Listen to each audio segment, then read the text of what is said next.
Why do we get hiccups?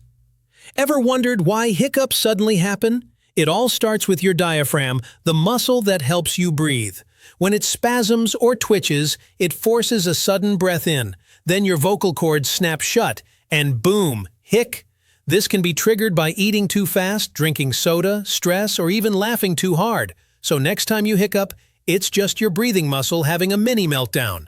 Now you know. Don't let your brain miss the next one. Follow Verde Facts.